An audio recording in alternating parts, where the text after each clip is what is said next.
Bienvenue sur la Voix de la Vérité, la radio de l'Église évangélique Philadelphie. L'Église évangélique Philadelphie est une église éduquée, équipée, encadrée pour exceller.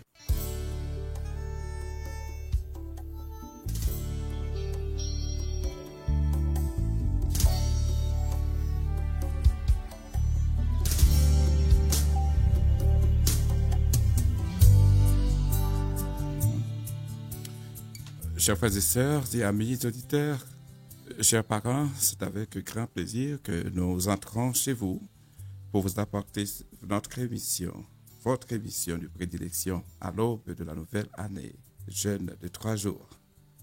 L'habitude de vous retrouver en ligne chaque lundi soir à pareille heure est devenue une sorte d'exception pour chacun de nous de l'équipe de la famille. Selon Dieu, car nous ne pouvons nous permettre autre chose que de vous apporter l'émission qui fait votre joie. La famille, selon Dieu, sur les ondes de la Voix de la Vérité, la radio de l'Église évangélique Philadelphie. L'équipe de la famille selon Dieu vous accueille à sa première émission de l'an nouveau, mais avec la même disposition, le même engouement, la même joie et la même volonté de servir son auditoire le plus fidèlement possible dans le respect et aussi dans la sérénité et la convivialité. Nous sommes rendus à notre nouvelle année, disons à une nouvelle année. Nous tenons à vous remercier du plus profond de notre cœur pour votre fidélité qui a été pour nous une source de réconfort durant l'année passée, un soutien inestimable durant toute l'année 2024. Nous en profitons pour vous adresser nos vœux de bonheur, de santé à tous les points de vue pour l'année 2025. Que le Seigneur accorde sa paix et sa joie à chacun de vous. Qu'il vous accorde aussi de la persévérance pour que vous prospériez comme prospère l'état de votre âme. Puissiez-vous profiter au maximum des émissions qui seront diffusées durant cette nouvelle année. Au nom de toute l'équipe de la famille selon Dieu, nous vous souhaitons une bonne et heureuse année 2025. Qu'elle soit pour vous une année riche en surprises agréables, empreinte de bénédictions spirituelles et matérielles à la gloire de Dieu et à l'édification de chacun de vous. Que votre famille demeure plus unie que jamais durant cette année 2025. Nous vous souhaitons la plus cordiale bienvenue à l'émission de ce soir. Si vous écoutez l'émission pour la toute première fois, nous vous invitons à vous y accrocher pour en profiter du mieux que possible. Nous prions que le Saint-Esprit vous couvre de ses multiples grâces. Chers parents, chers amis auditeurs, qu'il vous communique les meilleures pratiques d'accompagnement de vos enfants qui feront du bien à toute la famille et à l'Église évangélique et à toute la société. Bonsoir à chacun de vous, bienvenue à cette émission, la toute première de l'année. Chers amis auditeurs, installez-vous confortablement pour que vous puissiez savourer toutes les minutes de cette belle émission. Et l'émission sera meilleure avec votre participation, avec l'intérêt que vous allez y apporter. Bonsoir à notre cher ami, notre infatigable technicien, metteur en ondes, frère Edson Basdet. Bonne et heureuse année 2025. Une année de persévérance, une année de progrès spirituel et aussi de progrès matériel à la gloire de Dieu. Bonsoir, pasteur Timothée Jouvin. Bonne et heureuse année 2025 une année d'infatigable effort. Amen. Et une année de puissance, de détermination, de persévérance. Comment ça a commencé pour vous, cher pasteur? Ben, on peut dire par la grâce de Dieu, il y a eu une petite malaise au tout début du premier jour, mais Dieu est bon, il est grand, et nous sommes là en pleine forme pour continuer. Et avec sa grâce, nous savons que nous allons passer une excellente année sous sa protection. Ah, nous le souhaitons, nous vous le souhaitons. Comment- Excellente année comment ça va pour toi? 25, eh bien, ça Joyeux. va. Eh oui, Bonne et heureuse année à toi aussi, pasteur. Que merci le Seigneur te beaucoup. donne de la santé. Merci beaucoup. Nous en avons besoin, Ouais, tous, tous. ici. Ouais. Que nous puissions continuer le travail comme il faut. Nous souhaitons aussi une bonne année et aussi une heureuse année 2025 à notre ami qui est devenu aussi infatigable derrière le micro, Pasteur Jules. Pasteur Jules, comment ça a été? Ça a été bien. Je profite de l'occasion pour vous souhaiter pas une bonne année. Une mauvaise? Une année de persévérance. Une année de persévérance, comme je le disais il y a quelques minutes tantôt. Une année de santé spirituelle, physique et émotionnelle. Amen.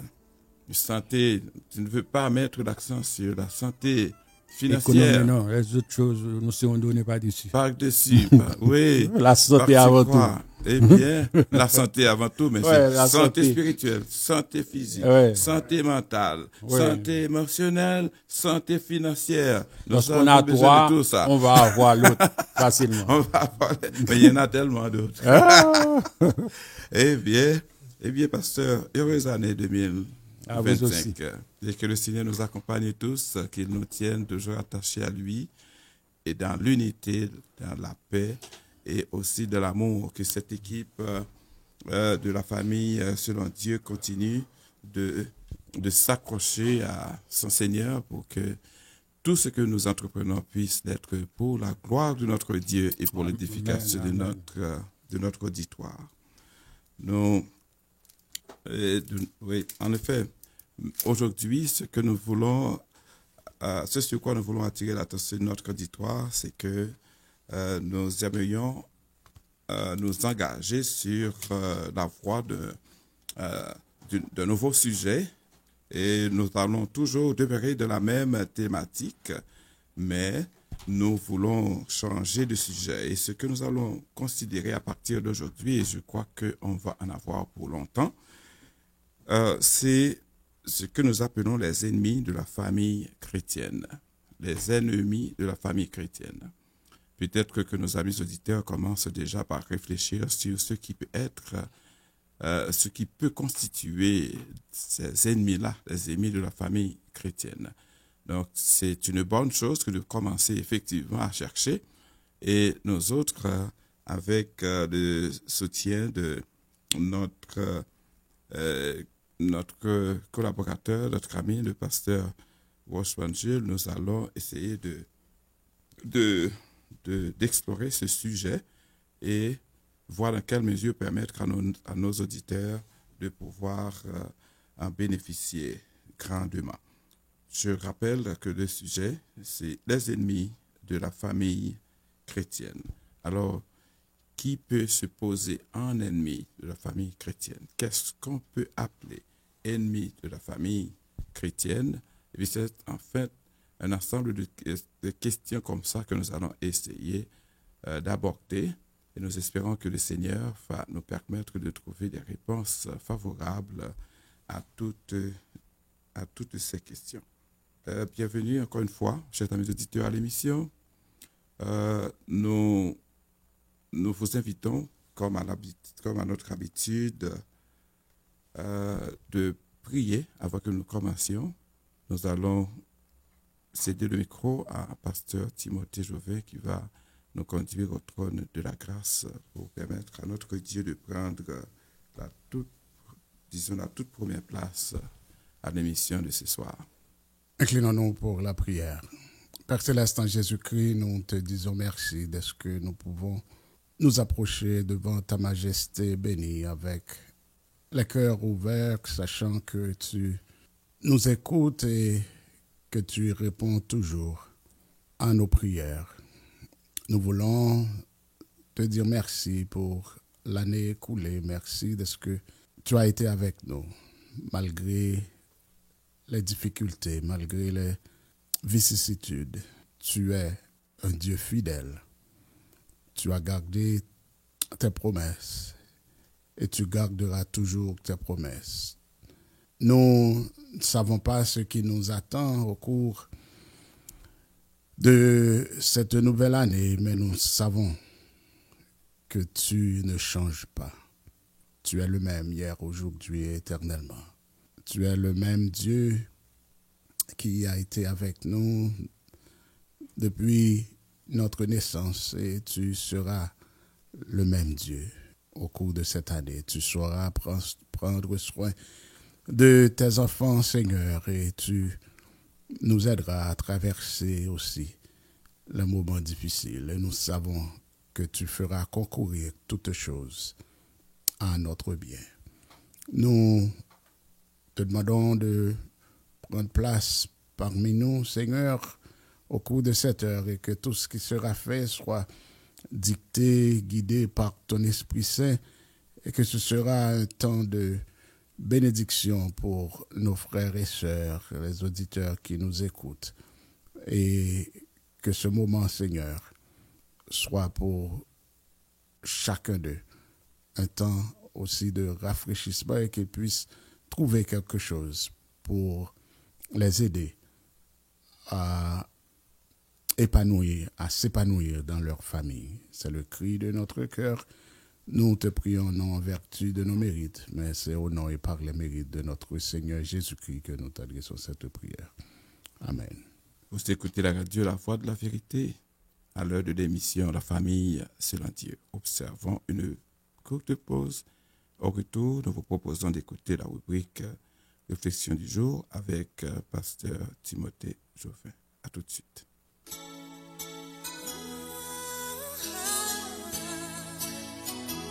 Nous vaincrons unis en lui. Oh, yeah. Parfois, c'est dur de comprendre pourquoi nous nous déchirons si souvent dans nos vies. Et même si nous suivons tous un seul chemin, nous ne cessons de dresser des murs entre nous et nos frères.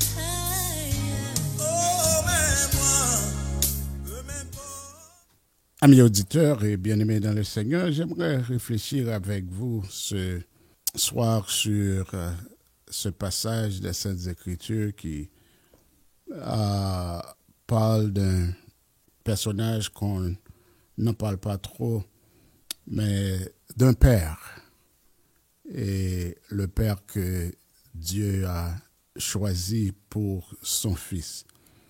On va lire Matthieu chapitre 1er, les versets 18 à 25. Je lis pour vous rapidement. Voici de quelle manière arriva la naissance de Jésus-Christ. Marie, sa mère, ayant été fiancée à Joseph, se trouva enceinte par la vertu du Saint-Esprit, avant qu'ils eussent habité ensemble. Joseph, son époux, qui était un homme de bien et qui ne voulait pas la diffamer, se proposa de rompre secrètement avec elle. Comme il y pensait, voici un ange du Seigneur lui apparut en songe et dit, « Joseph, fils de David, ne crains pas de prendre avec toi Marie, ta femme, car l'enfant qu'elle a conçu vient du Saint-Esprit. Elle enfantera un fils et tu lui donneras le nom de Jésus. C'est lui qui sauvera son peuple de ses péchés. » Tout cela arriva afin que s'accomplisse ce que le Seigneur avait annoncé par le prophète. « Voici la vieille sera enceinte, elle enfantera un fils et on lui donnera le nom d'Emmanuel, ce qui signifie Dieu avec nous. » Joseph s'étant réveillé fit ce que l'ange du Seigneur lui avait ordonné et il prit sa femme avec lui. mais il ne la connaît point. Il ne la connut point jusqu'à ce qu'elle eût enfanté un fils auquel il donna le nom de Jésus. Amis auditeurs, je crois qu'il est significatif que tout comme Dieu a choisi Marie pour être celle qui donnerait naissance au Fils de Dieu, il est également important que Dieu ait choisi Joseph pour être un père, le père terrestre pour Jésus, et l'élever jusqu'à l'âge adulte. Marie et Joseph ont été choisis ensemble pour être des parents. Joseph n'était donc pas une simple pensée secondaire dans le plan de Dieu. La raison pour laquelle Dieu a choisi Joseph réside dans le caractère qu'il a démontré envers Marie. Donc nous allons regarder ce passage. Premièrement, nous remarquons que Joseph était un homme aimant. Donc je voudrais réfléchir sur ce passage avec nos frères qui nous écoutent, les hommes qui nous écoutent, pour voir comment qu'on peut utiliser Joseph comme exemple d'un homme de bien, comme le dit la Bible. Joseph était premièrement un homme aimant. Les Écritures dressent pour nous le portrait d'un homme attentionné et affectué. Il était un homme affectué. Nous voyons cela d'abord dans sa relation avec Marie. Le verset 19 dit « Joseph, son époux, qui était un homme juste et ne voulait pas la dénoncer publiquement, se proposa de rompre secrètement avec elle. » Bien-aimés, dans l'Ancien Testament, la peine pour adultère était la lapidation à mort. Et cette sanction s'appliquait aussi bien au fiançage qu'au mariage. Donc, en découvrant que Marie était enceinte, Joseph aurait été tenu de divorcer d'elle. Le divorce était nécessaire pour rompre des fiançailles, ce qui aurait exposé Marie à la honte et à l'humiliation publique. Mais avant même que Dieu ne parle à Joseph, ce n'était pas après le rêve, avant même que Dieu ne parle à Joseph, la Bible nous dit qu'il n'avait ni vengeance ni amertume dans son cœur. La Bible dit qu'il se proposa de la répudier secrètement. Joseph était un homme aimant envers Marie. Nous voyons également que Joseph était un homme aimant dans sa relation avec Jésus. Il était un aimant envers Jésus. Quand l'enfant est né, Joseph n'a pas adopté une attitude du type « ce garçon n'est pas mon propre sang ». Il n'y avait aucune rancune ou indifférence envers Jésus, aucun manque d'amour. Joseph a adopté Jésus comme son propre fils. Il l'a protégé de la haine d'Hérode. Il l'a nourri et pris soin de lui. Visiblement, il lui a appris son propre métier de charpentier. Bien-aimés, aujourd'hui, nous trouvons de nombreux hommes prêts à abandonner leur rôle de père. Et la Bible dit dans 1 Timothée 5, 8, « Si quelqu'un n'a pas soin des siens, et principalement de ceux de sa famille, il a renié la foi. Il est pire qu'un infidèle. » Donc Joseph était un homme aimant. C'est la première chose qui est claire. Deuxièmement, Joseph était un homme dévoué. Un homme qui obéissait à Dieu. Il suivait explicitement la direction et la volonté du Seigneur. Il ne suivait pas son propre plan de vie, mais désirait le plan de Dieu pour sa vie. Ainsi, lorsque Dieu lui parla dans un rêve et lui ordonna d'épouser Marie, même si elle était enceinte, il obéit. Lorsque Dieu lui dit « Prends Marie et Jésus et fuis en Égypte pour leur sécurité », il obéit immédiatement. Il ferma son commerce et il partit. Lorsque Dieu lui dit « C'est bon maintenant, retourne en Israël », il obéit encore une fois. Donc Joseph, bien-aimé, était un homme obéissant. Il était un homme de foi. Bien-aimé, il faut de la foi pour faire ses bagages et partir dans un pays étranger sans perspective ni planification, simplement parce que Dieu l'a ordonné. Il avait foi en Dieu et obéi aux rêves. Il aurait pu trouver des excuses pour rester là où le travail semblait prospère. Mais non, il était un homme de foi. Un homme fidèle à ses devoirs spirituels. Il donnait l'exemple à sa famille en allant au temple, en participant aux fêtes. Nous lisons dans Luc 2, verset 41, chaque année, les parents de Jésus allaient à Jérusalem pour la fête de la Pâque. Il était régulier dans sa fréquentation de la maison de Dieu. Bien-aimés, nos enfants observent notre fidélité. Ils observent, ils regardent. Est-ce que nous sommes fidèles? Et Joseph était aussi un homme sage. Bien-aimés, d'après tous les récits, il semble que Joseph ait eu une vie raccourcie. Nous ne lisons plus rien à son sujet après l'enfance de Jésus. À la croix, Jésus confie le soin de sa mère à Jean, ce qui laisse penser que Joseph avait été emporté prématurément. Mais Joseph avait utilisé sagement le temps qui lui avait été donné. Et il avait pourvu aux besoins de sa famille. Il avait laissé un exemple que sa famille se rappellerait toujours. Donc, mes frères, pères, aucun d'entre nous ne sait combien de temps il lui reste avec ses enfants, avec sa famille. Donc, utilisons notre temps comme Joseph. Encouragez nos familles à chaque occasion, leur montrer l'exemple, subvenir à leurs besoins. J'ai mentionné plus tôt ce verset de 1 Timothée 5,8. Si quelqu'un n'a pas soin des siens, et principalement de ceux de sa famille, il a renié la foi, il est pire qu'un infidèle.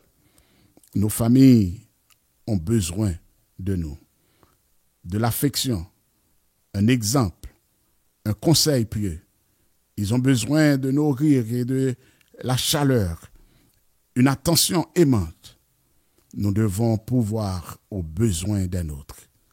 Relevons le défi d'être des hommes comme Joseph. Qu'il en soit ainsi pour chacun de vous. Vous écoutez l'émission La famille selon Dieu sur les ondes de la voix de la vérité. À tout de suite.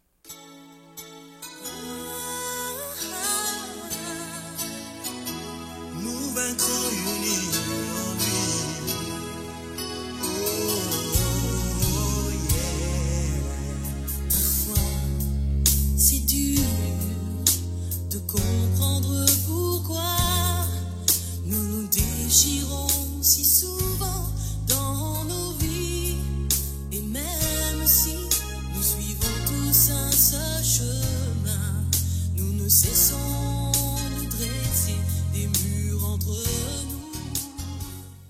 nous. Chers amis auditeurs, à notre première émission de l'année, nous vous invitons à réfléchir sur ce sujet d'importance que nous avons annoncé et il y a tantôt quelques minutes, les ennemis de la famille chrétienne. Les ennemis de la famille chrétienne.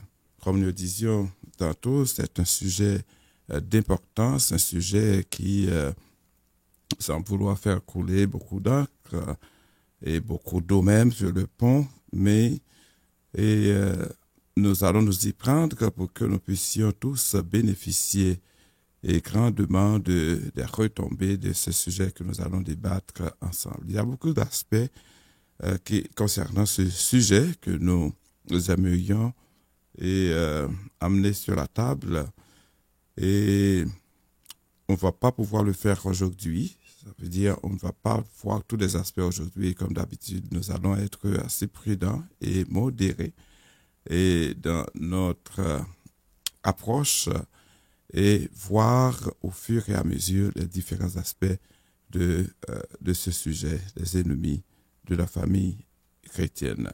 Comme c'était dit au début, vous vous demandiez peut-être, mais c'est quoi? Qu'est-ce qui peut constituer des ennemis à la famille, des ennemis de la famille chrétienne?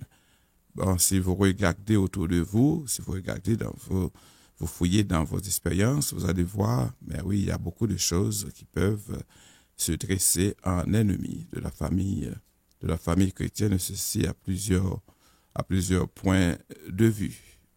Il y a des auteurs qui pensent à la sécularisation, il y en a d'autres qui pensent à ce qu'on appelle le relativisme moral, d'autres parlent de l'individualisme, d'autres parlent d'autres choses. Donc, et je crois que Pasteur Jules, qui a la responsabilité de présenter ce sujet dont nous allons débattre, lui aussi a fait des recherches et je crois qu'il a beaucoup de choses à nous offrir à travers ce sujet qui constitue la trame de notre émission de ce soir et aussi de beaucoup d'autres à venir.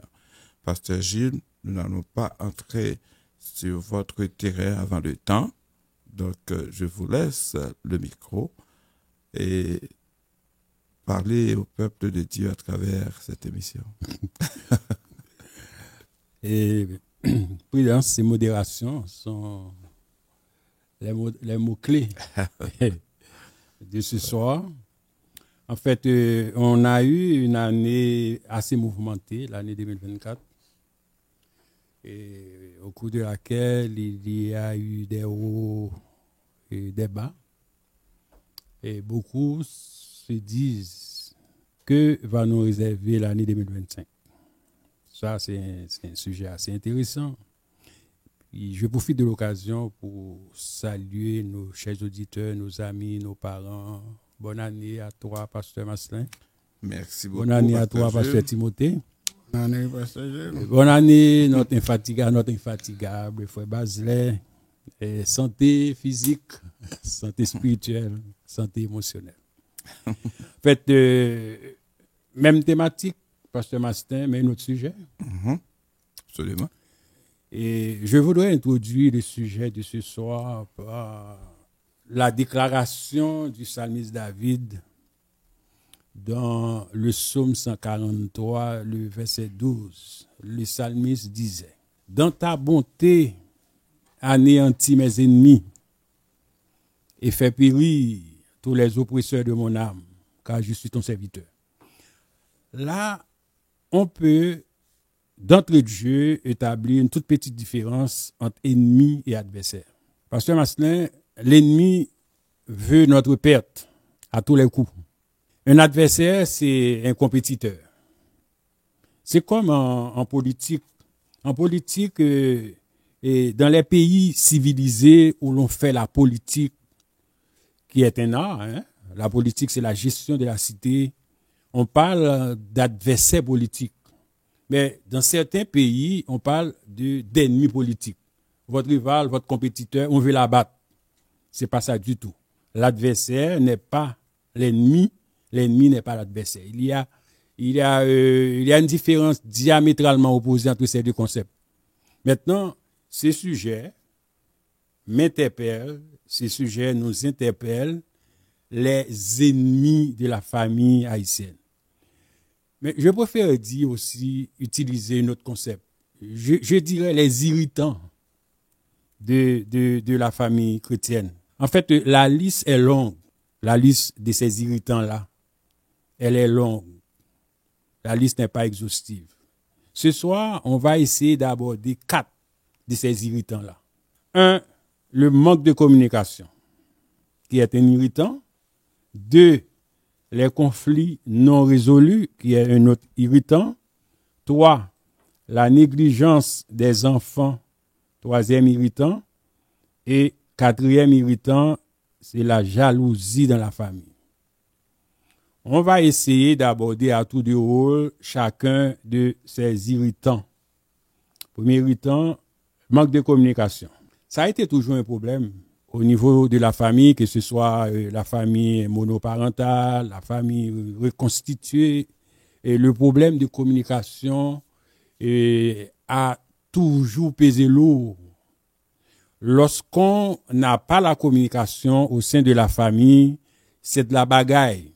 Aujourd'hui, au moment où je vous parle, le manque de communication fait un grand tort à la famille. Et il y a absence de communication, les parents ne communiquent plus avec les enfants ne communiquent plus avec leurs parents, les enfants, en fait, et avec les tablettes, et les ordinateurs, tout ça, etc. En fait, il y a une sorte de carence, il y a une sorte de pauvreté, en quelque sorte, en termes de communication. Alors que la communication, c'est ça, c'est ce que je pourrais appeler la toile de fond pour pouvoir développer les relations entre enfants, parents, tout ça, etc. Lorsque la communication fait défaut, comme je disais, c'est de la pagaille.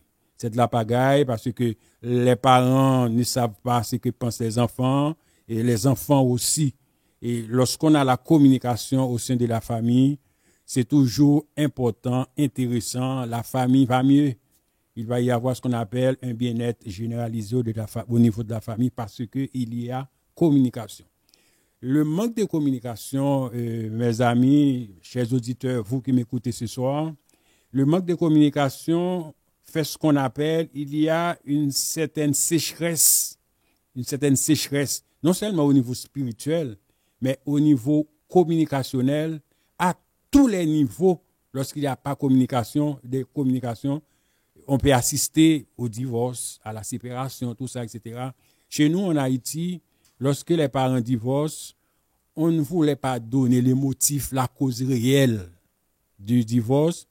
Dans les journaux, à grand titre, on met pas insuffisance de caractère. On parle de les gens ne peuvent pas entendre incompatibilité de caractère. Alors que la vraie raison, c'est pas ça. Maintenant, il y a autre chose qui cache derrière. Maintenant, le premier irritant. Le deuxième irritant, c'est ça qu'on appelle les conflits non résolus. Ça, c'est un grave problème. Les conflits non résolus. C'est tout à fait normal. Dès qu'il y a des hommes, il va y avoir des conflits.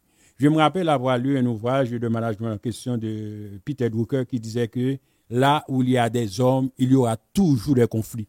Maintenant, les conflits doivent être gérés. Les conflits non résolus vont poser également de graves problèmes. Je vais vous donner un exemple assez intéressant en ce qui a trait aux conflits non résolus. Lorsque les conflits ne sont pas résolus dans la famille, il va y avoir des problèmes assez graves.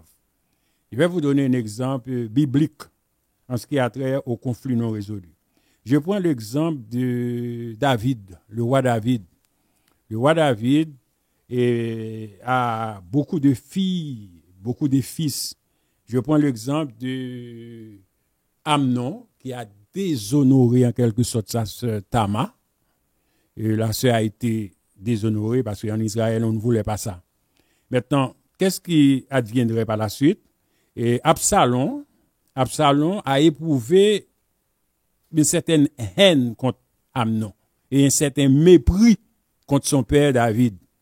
Et vous savez, la suite de l'histoire, ce sont des conflits qui n'ont pas été résolus. Ça, c'est un exemple. Un autre exemple encore, c'est le cas de Jacob avec Joseph. En fait, le père Jacob avouait un amour démesuré pour son fils Joseph au détriment des autres. Les autres ont pris en haine Joseph, et vous savez, c'est ce qui adviendrait à cette famille-là. Il y avait la pagaille, tout ça, etc. Maintenant, lorsque les conflits ne sont pas résolus, les résultats vont être très présents. Les résultats vont être, à coup sûr, on va avoir de mauvais résultats à cause des conflits non résolus. Troisième irritant, c'est la négligence au niveau des enfants. Maintenant, le rôle des parents, c'est de veiller à l'éducation de ces enfants. Et on assiste aujourd'hui à une certaine libéralité au niveau des enfants. Les enfants mènent des activités que les parents eux-mêmes ne sont pas au courant. Les enfants font des fréquentations que les parents n'aiment pas. Et que ces fréquentations, le plus souvent, amènent ces lots, c'est l'eau d'injures, c'est l'eau de mécontentement, tout ça, etc. Parce que au niveau des parents, on n'a pas su, en quelque sorte, veiller sur les enfants. Ça, c'est une négligence, non seulement au niveau des enfants, qui ne voulaient pas confier les secrets aux parents. Ça, c'est un autre irritant, un autre problème qu'il faut résoudre à ce niveau-là. Quatrième irritant, c'est la jalousie au niveau de la famille. Et la jalousie est toujours présente au niveau de la famille. Le plus souvent, ce sont les parents qui sont des initiateurs de cette jalousie-là. Parce qu'un père ou une mère qui est ciblé, qui cible un enfant, moi, ça c'est mon chouchou, j'aime ce petit-là par rapport à l'autre, etc. D'ailleurs, vous faites la discrimination et ça provoque également la jalousie par rapport aux autres enfants.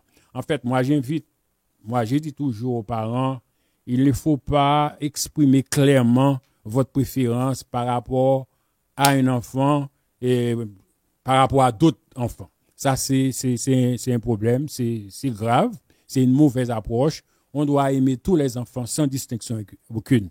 Le plus souvent, il y a des enfants qui se font remarquer beaucoup plus que d'autres. Mais l'amour doit être l'amour unique. C'est pas un amour partagé, un amour discriminatoire. On doit aimer tous les enfants au même titre. Ça, c'est important. Il faut qu'il y ait ce qu'on appelle un équilibre au niveau de l'amour familial. Maintenant, que ce soit un manque de communication, que ce soit les conflits non résolus, que ce soit la négligence au niveau des enfants, en ce qui a trait à parents monoparentaux, parents reconstitués, tout ça, etc., que ce soit la jalousie dans la famille, une chose est claire, une chose est certaine, nous devons rejeter tous ces irritants dans notre famille au nom de Jésus. Voilà. Ah, merci, Pasteur Gilles. Et j'ai suivi quand même avec attention votre intervention.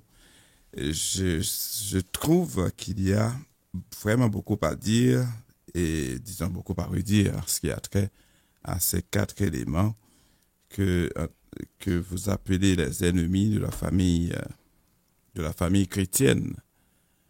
Beaucoup de choses doivent être dites à propos de ces différents éléments-là. C'est vrai qu'il y en a d'autres, mais parler de communication, parler de la négligence et des enfants, et parler de la jalousie, du moins, et aussi des conflits non résolus, eh bien, chacun de ces éléments peut constituer le sujet d'un débat assez nourri.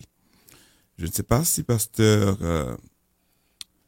Timothée a quelque chose à ajouter à ce niveau avant d'entrer dans le vif du débat. Ben, Pasteur vient juste de présenter les ennemis ou les irritants. Mais maintenant, je me demande est-ce qu'il a... je ne veux pas rentrer moi-même dans les solutions parce que si c'est des ennemis, nous devons pouvoir lutter contre ces ennemis-là. C'est chose que pour les 2 premiers, je peux dire que le premier amène le deuxième. Manque de communication, ça amène les conflits non résolus. Oui. Donc, s'il y avait de communication, on n'aurait pas de conflits non résolus. Donc, je laisse le soin à Pasteur d'abord. Est-ce qu'il va proposer quelques solutions? Donc, et après, on pourrait... En fait, en termes de solutions, rapidement, en ce qui a trait aux 2 premiers irritants, les manques de communication, conflits non résolus, et la solution à ces 2 irritants, elle est simple. Elle est simple. Premièrement, on devrait avoir ce qu'on appelle le dialogue en permanence. Le dialogue en permanence va se faire dans les cultes familiaux. Maintenant, au sein d'une famille où l'on n'a pas ce qu'on appelle la dévotion familiale, ça, c'est un grand problème. Je vais donner un exemple en ce qui me concerne. Et mes parents, au temps de ma jeunesse, lorsque j'avais 8 ans, dès ma temps d'enfance, tout ça, etc., chaque soir, régulièrement, mes parents, mon père plus précisément, réunit toute la famille. Vous dit, qu'est-ce que vous voulez faire dans la vie, tout ça. En fait, on était 8 dans la famille. Mon père prenait un malin plaisir pour questionner chacun de nous. Toi, là, tu vas faire quoi lorsque tu seras grand, etc., etc., etc. Maintenant, vous voyez, c'est la communication. Maintenant, comme disait le pasteur Timothée, s'il y avait une bonne communication, il n'y aurait pas de conflit non résolu. Maintenant, moi, j'ai toujours tendance à croire que la meilleure solution pour résoudre ces problèmes, c'est dans un dialogue constant. Et ce dialogue constant passe nécessairement par la dévotion familiale qui doit être une priorité au niveau de la famille. Ok, donc je pense qu'on a vraiment assez parlé. Il faudrait qu'on prenne une petite pause. Au retour, on va revenir à cette question. Même si on parle de solution, on va revenir à cela et pour voir est-ce que ces solutions sont irréfutables ou bien tout à fait recommandables. Chers amis auditeurs, nous allons observer une petite pause et au retour, on va entrer dans les débats autour des solutions proposées par Pasteur Gilles.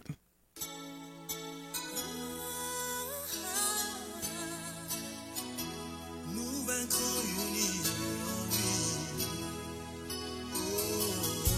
Oh, yeah. Parfois, c'est dur de comprendre pourquoi nous nous déchirons si souvent dans nos vies. Et même si nous suivons tous un seul chemin, nous ne cessons de dresser des murs entre nous. Chers amis auditeurs, avant la pause, il était question de quelques éléments de solution amenés par Pasteur Jules autour de ces deux irritants, de ces deux ennemis, deux ennemis de la famille chrétienne. Le premier ennemi qui a été ciblé, c'est le manque de communication. Et le deuxième, ce sont les conflits au sein de la famille. Et c'est vrai, nous avons parlé à plusieurs reprises de communication au sein de la famille. Nous avons parlé de son importance. Et voilà qu'on l'a considéré, suivant ce que Pasteur Timothée nous a fait comprendre, là, que la communication et les conflits, disons, le manque de communication et les conflits, même si c'est deux problèmes, mais ce sont deux problèmes qui sont liés. Dans la mesure où, s'il y a une bonne communication au sein de la famille, eh bien, les conflits devraient être résolus.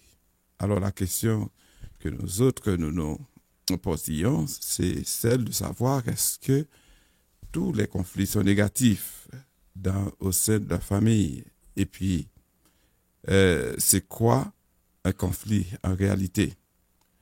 Est-ce que la communication est la seule voie de résolution des conflits au sein de la famille? Est-ce que Pasteur Gilles a quelque chose à nous dire à cela? Mais je sais que dans la méthode de résolution des conflits, il y en a beaucoup. Par exemple, il y a la méthode de l'évitement. Et la méthode de l'évitement, on évite la personne. Dès que deux personnes ne se parlent pas, on essaie d'éviter. C'est une méthode de résolution des conflits en management. Maintenant, il y a tant d'autres méthodes de résolution. Par exemple, il y a la méthode de résolution par consensus. On essaie de nous entendre, on essaie de trouver un terrain d'entente, tout ça, etc. Mais en ce qui a trait à en ce qui nous concerne ce soir, concernant les ennemis au niveau de la famille chrétienne, et maintenant, lorsque je avais parlé tout à l'heure de la dévotion familiale, tout ça, etc., les dialogues francs et tout ça, etc., à mon avis, il y a une autre solution. Il y en a beaucoup, beaucoup, beaucoup. Moi, j'ai privilégié, la dévotion familiale tous les soirs au niveau de la famille, au cours de laquelle on posait toutes les questions. C'est le moment aussi de faire témoigner les enfants, tout ça, etc., etc. Maintenant, autre solution qu'on pourrait envisager en ce qui a trait à ce sujet en termes de solution, c'est ça qu'on appelle la relation de proximité des parents avec les enfants. Qu'est-ce que j'entends par là? Il y a certains parents qui n'offrent pas à ses enfants la possibilité de dialoguer. Il y a des parents qui sont ouverts aux enfants. Par contre, il y a des enfants, dépendamment de l'idéologie des parents, on peut approcher le père ou la mère, tout ça, etc. Maintenant, il doit y avoir ce qu'on appelle, le plus souvent, les enfants ont toujours obtenu une fin de non-recevoir de la part des parents, parce qu'il y a des parents qui ne sont pas abordables, tout ça, etc. À mon avis, j'estime que c'est encore une autre solution qu'on pourrait privilégier pour résoudre ces problèmes-là. En fait, il devrait y avoir ce qu'on appelle l'élimination de la distance entre parents et enfants. Ça aussi pourrait faciliter la tâche. Oui, en effet. Et je vais revenir un petit peu sur la dévotion familiale. Il est vrai que la dévotion familiale, c'est quelque chose qui est prôné et pour faciliter les échanges entre les différents membres d'une famille chrétienne, des échanges au sein d'une famille chrétienne, mais c'est aussi et surtout une voie d'éducation qui permet aux enfants non seulement d'apprendre la parole de Dieu, de développer une attitude disons dévotionnelle, de lire la Bible, de méditer, d'apprendre aussi à se connaître, à se comprendre, etc. Oui, et il y a aussi cette possibilité de pouvoir échanger autour d'autres sujets, au moment de la dévotion familiale. Mais est-ce que la dévotion familiale, telle qu'on la conçoit là maintenant, peut se faire sur une période limitée de 30 minutes, par exemple? Ça peut pas se faire sur une période de 30 minutes. Et moi-même, je sais pas, peut-être vous-même, vous pouvez amener d'autres idées là-dessus. Une dévotion familiale qui inclut tout ce que vous venez de dire, pasteur, eh bien, ça doit prendre au moins une heure. Au moins une heure. Mais une dévotion expéditive, c'est prier, etc., pour remettre la journée au Seigneur, ou du moins le remercier pour... La dévotion familiale, je pense qu'on peut l'utiliser pour faire passer des messages. Des messages, effectivement. OK, donc si on va traiter de certaines choses, on peut utiliser ce temps-là aussi pour faire passer le message. Mais la famille doit avoir un temps pour discuter, pour parler entre eux. Par exemple, chez nous, on le fait à table après le dîner. On commence à... présentement là, des fois, dès qu'on a des enfants qui arrivent à l'âge adulte, là, qui sont à l'université, qui travaillent, la chance de se rencontrer pour dîner ensemble, c'est seulement le dimanche. donc, on le fait. Donc, les dimanches, après le dîner, on passe un temps ensemble à discuter certaines choses, s'il y a quoi que ce soit. Mais j'aimerais partager deux versets sur la communication et aussi la résolution des conflits. Le premier verset que je pense peut aider aussi au sein de la famille pour non seulement une bonne communication et pour éviter aussi d'avoir des conflits. C'est Jacques 1er, verset 19, où Jacques dit, sachez-le, mes frères bien-aimés, ainsi que tout homme soit prompt à écouter, lent à parler, lent à se mettre en colère. Si chaque personne attend son tour, prend du temps à écouter, parce que le plus souvent, le problème dans la communication, c'est que tout le monde parle en même temps. Ou l'autre parle, mais on n'écoute pas. Donc, là se pose aussi un problème d'autorité. C'est ça. Et parallèlement, un problème d'éducation. L'éducation. Donc, c'est- si chaque personne apprend à être lent à parler et à écouter et à répondre quand c'est son tour, et ça peut éviter beaucoup de choses. Et surtout, quand on écoute, quand on est lent à parler, ce ne sera pas facile de se mettre en colère. Oui. Peut-être on est en colère, mais à l'intérieur, mais pas, Oui, on ne va pas oui, l'extérioriser. oui. On va pas l'extérioriser. Et le deuxième passage, c'est un passage que j'aime beaucoup, mais je suis en train d'étudier le sermon sur la montagne avec les jeunes adultes à l'église. Le sermon sur la montagne, c'est les 3 chapitres. Je vais dire, je le conseille à tous les chrétiens, parce que pour moi, c'est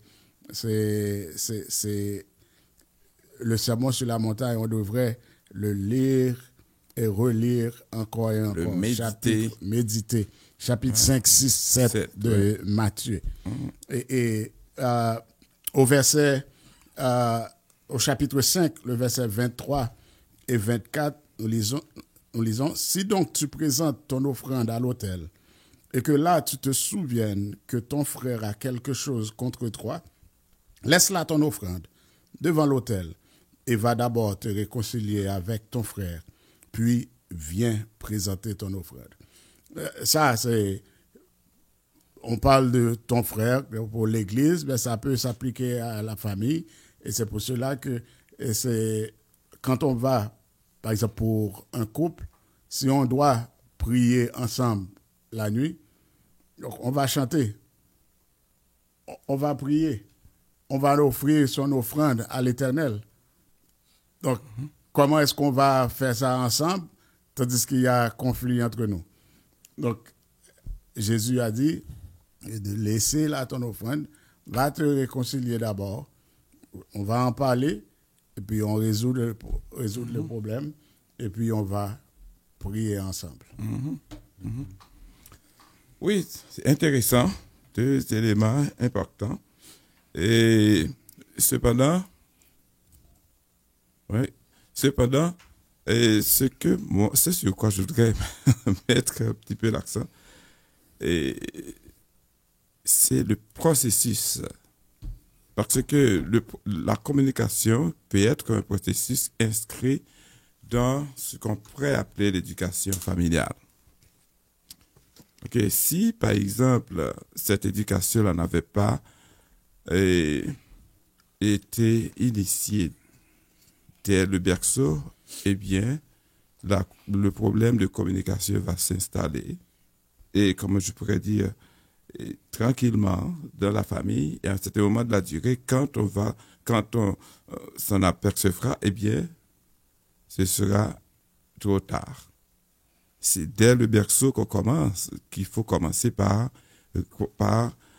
communiquer effectivement, apprendre à éduquer l'enfant pour qu'il puisse effectivement s'approprier ces éléments d'éducation qui vont alimenter et qui vont constituer une sorte de base pour la bonne communication, et en espérant qu'à un certain moment de la durée de la vie de l'enfant, eh bien, il va pouvoir être à l'écoute des parents, il va pouvoir respecter les consignes, il va pouvoir discuter de manière de manière logique et aussi spirituelle avec les parents, etc. Il va comprendre, on va prendre des décisions ensemble. Alors, je dis tout cela, c'est parce que Et à chaque phase de la vie de l'enfant, eh bien, on a l'impression que son caractère prend une nouvelle dimension. Et par exemple, je me rappelle, ma fille avait 3 ans, mais il nous a fait une réaction à laquelle nous nous attendions jamais. C'est que depuis son enfance, disons ça, tendre enfance, c'est sa mère qui choisissait ses habits pour aller à l'église. Ok, c'est automatique. Et la mère est confortable, ok, dans cette façon de faire. Et puis un jour, elle avait 3 ans. La mère a décidé, a choisi comme d'habitude ses habits, ok, pour qu'elle aille à l'église. Mais revenant de la douche, elle a remarqué que cette robe-là, ce n'était pas ça qu'elle voulait porter.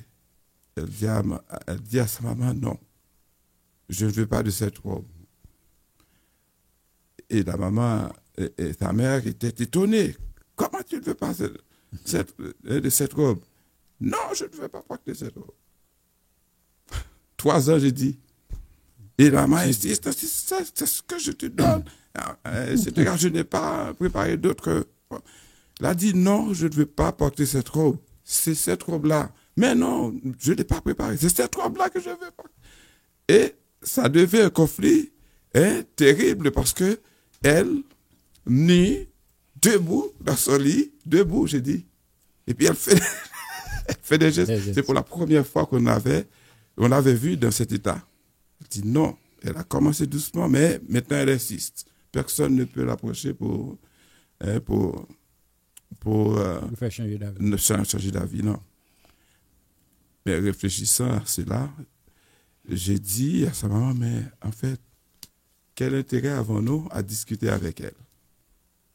Ça fait 3 ans, c'est toi-même seul qui choisit. Eh bien, laisse-lui la possibilité de le faire aujourd'hui.